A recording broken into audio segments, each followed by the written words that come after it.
Hi, my name is Austin Hirschberg, and this is my video for EDL 850 Module 4, Religion in Schools. Beginning with the resource from the United States Department of Education, Guidance on Constitutionally Protected Prayer and Religious Expression.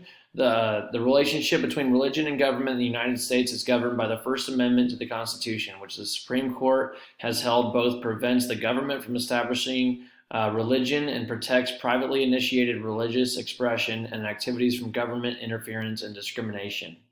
In regards to prayer, applying constitutional principles in particular contexts, non-instructional time in prayer.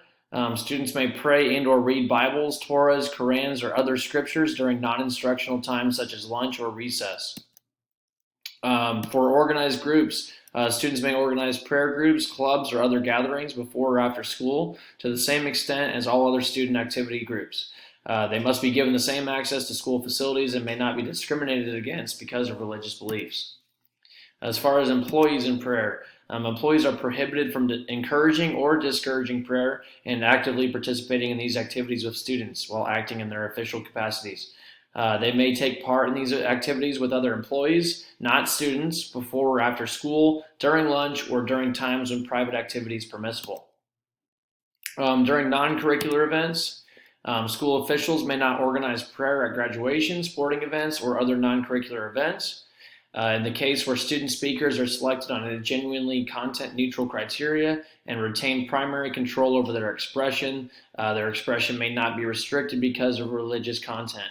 An appropriate disclaimer may be made that the student's expression is not attributable to the school and is the student's speech.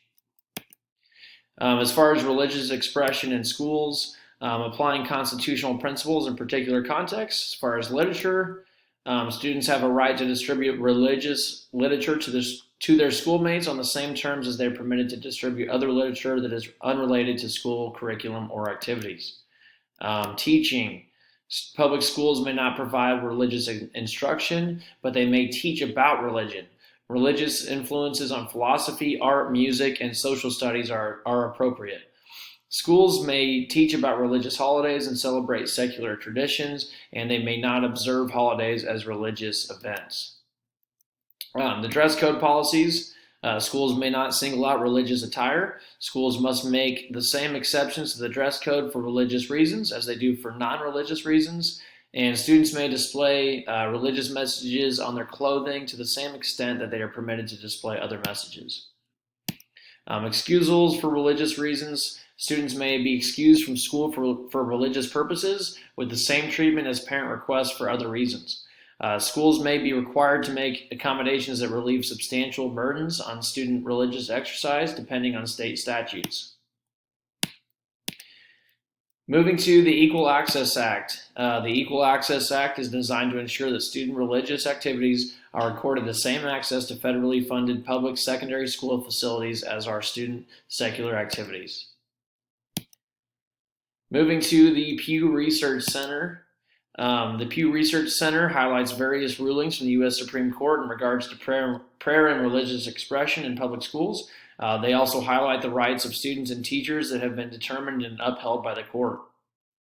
According to the Pew Research Center about prayer, the Supreme Court has outlined the constitutional standard for prohibiting school-sponsored religious expression. In 2019, the court declined to review a decision upholding the firing of a football coach for praying with his players on the field after games.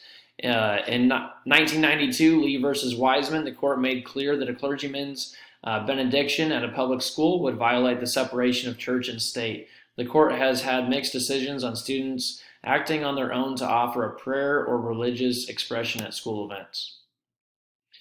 Curriculum in schools. On several occasions, members of the court have suggested that public schools may teach the Bible as literature, include lessons about the role of religion and religious institutions in history, or offer courses on comparative religion.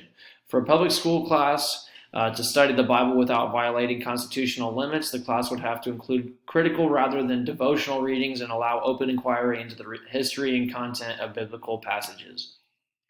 As far as the rights of students, In 1995, the U.S. Department of Education sent a set of guidelines to every public school superintendent.